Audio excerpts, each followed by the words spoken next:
Okay, so quick question. Upgrading WordPress almost always seems to break a lot of plugins. Is there something more proactive that can be done around that kind of thing? Yes.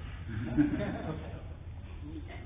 So, plugins that use the API should never break. We spend a lot of time working on compatibility and everything like that. But sometimes it's not even API things. So, for example, in 2.8, to improve the speed of WordPress, we changed how the JavaScript loaded and everything like that. And it turns out that that conflicted with how a lot of plugins are making assumptions on how to do JavaScript. And some of them were just dumping code in the page, and it even broke one of our own plugins, which is kind of embarrassing. It intends to be a plugin, so we do it. So what we're looking at is, well, there's two things.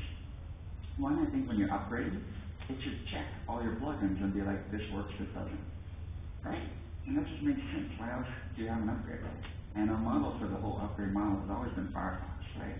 And I love how Firefox looks at it. You're upgrading, it says, this is going to work, there's updates available for this, and this doesn't work, so we're going to disable it, right?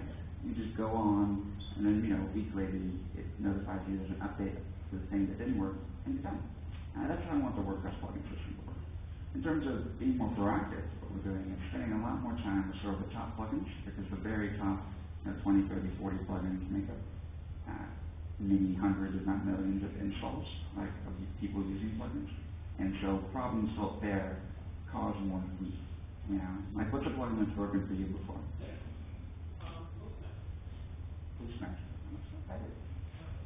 All right, well, you're using a popular plugin. No, I'm kidding.